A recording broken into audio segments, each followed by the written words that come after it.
Vaush, you seem to be very confident that there's a lot of meat on the bone here between you two. I mean, that actually talk against the ever consolidating power that social media has. well, okay, wait. This triggers the fuck out of me. Are you a socialist?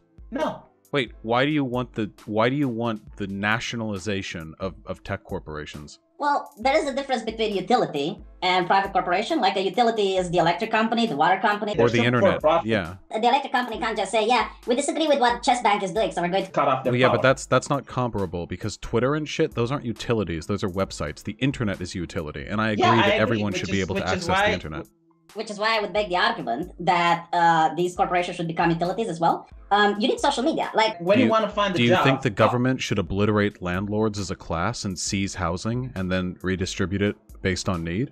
Because housing is a way more necessary utility than Twitter is.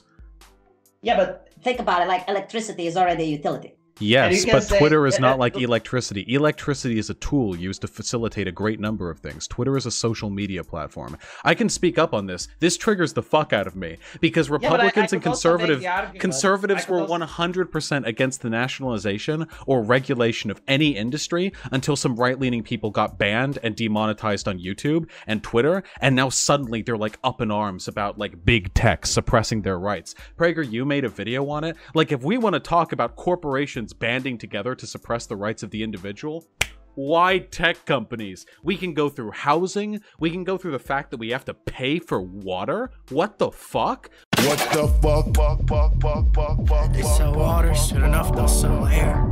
They sell dirt, and no one even cares. Someday someone will buy the whole fucking moon, then charge to change the tides, and you will pay.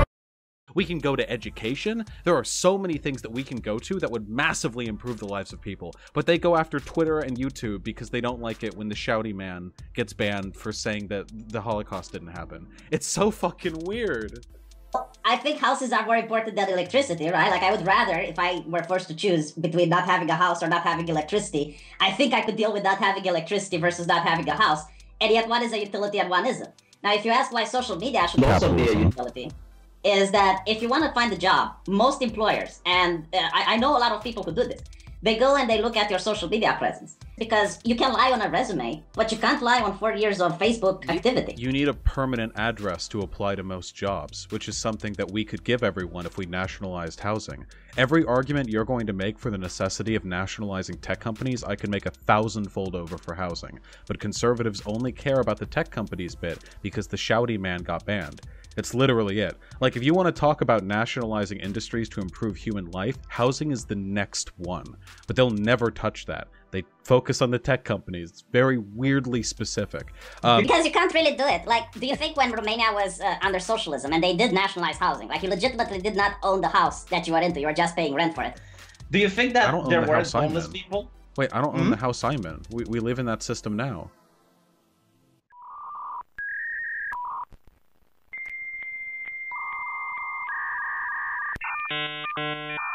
In America, you don't own the house you're in? Why not? Because I have a landlord. Most people don't own homes. Most people, like, rent. Alright, but I'm saying that in Romania, no one owned a house. Like, there wasn't a single Romanian citizen that actually owned a house.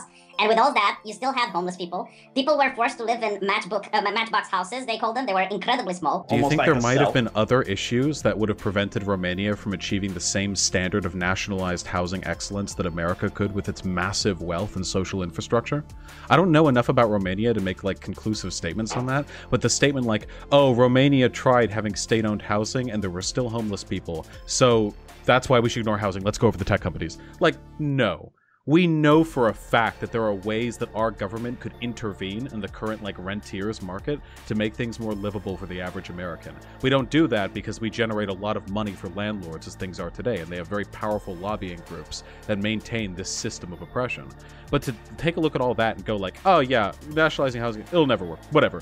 Yeah, and after, like, Romania became capitalist after socialism, like, a lot of people also started buying property, and you had certain people that had relatives or friends working in government institutions, and they took advantage of the knowledge of which houses are going to pay. Wait. My suggestion of community like housing projects is not like full state socialism. We don't need to. This is a very boomer like complaint here. Like, well, you want to do something about America's wildly unequal housing market? Take a look at what happened to the fucking like Soviet satellite states. Like, my point is that whenever the government is trying to interfere with the free economy, it's usually ending up with people profiting from it. No. The government is responsible for a massive implementation of infrastructure that would not be possible in a purely private economy, and as you so wisely posited earlier, their involvement in utilities is one of the reasons why we maintain a higher standard of living in America today. Housing is utility. Being able to, this is like non-negotiable. You have to be able to live in a place. We can't just have homeless people be like, oh, well, that, you know, housing's a luxury. Housing is a necessity, and ensuring people have housing leads to a whole bunch of social solutions and cost-saving metrics down the line. We can't like throw our hands up in the air over this. This is a serious issue, and it's a utility. And if we're going to apply this vacuous standard of government interventionism to tech companies, we should certainly do it to our houses. Absolutely, we should. Well, what would your solution be then? Well, there are a number of things that can be done. So, we can have government infrastructural projects in which they build out large swaths of houses in areas that are previously underdeveloped. We can impose not a, what is it called? It's not a maximum rent. It's a system by which you zone off areas for different levels of development to ensure that poor people aren't like driven out of the communities that they grew up in as things get gentrified. There are a lot of systems that like really intelligent city planners and sociologists have like derived. The only reason why we're not doing it is because it makes people money. Like community-owned housing would be a long, like big step forward. These are all like big social issues. When you say housing, you need to take a difference between like a one-room apartment, a, you know, matchbox type of house that the Chinese have, and like a villa. You know, you can't say, well, everyone needs a house. You'd have to put a limit. Yes, it would be complicated, but there are already sociologists who have drafted plans and implemented smaller versions of these policies in cities. There are community housing projects. There have been benefits to Section 8 housing. As harmful as they are in many ways, they are preferable to some of the alternatives out there. There are ways that we can deal with this. A lot of people don't want to touch this issue, though, because they think like interference in the free market is a bad thing on government's end, and then you unironically advocate for the nationalization of a social media company.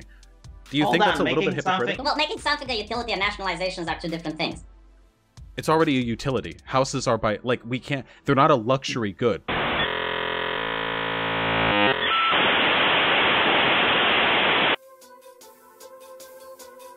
Alright, let's move on to another subject, because would you, if you were arguing with like an obnoxious Jewish guy, would you say like, you disgusting fucking Jew, I wish that Hitler had finished the job? Like, that would probably sting, but like, you understand how that's very different from just insulting them individually, right? The best way to insult someone is to customize the insult in a way that you know it's going to hurt them. Like, maybe I'll say that to piss him off. That seems like a fucking killer.